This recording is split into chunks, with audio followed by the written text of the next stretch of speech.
Она сидела у окна, на дождь смотрела. Он капельками ей стучал в окно не смело. Боялся сделать больно, испугать. Он знал, как она любит танцевать. Да, танец под дождем она любила. Кружилась в танце, дождь ласкал игриво. Лишь с доброй феей мог ее сравнить.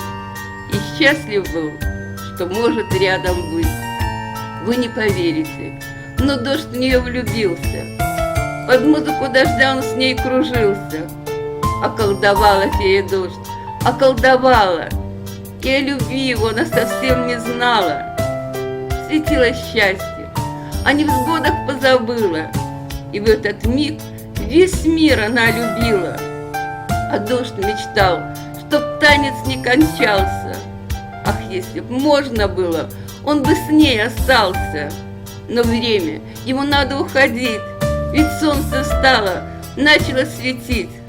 Он напоследок всю ее расцеловал и плакал, новой встречи с феей ждал. Ушел дождь, а она вдруг загрустила. Так значит, и она его любила. Любовь дождя и феи бесконечна. Красивая любовь, она навечно.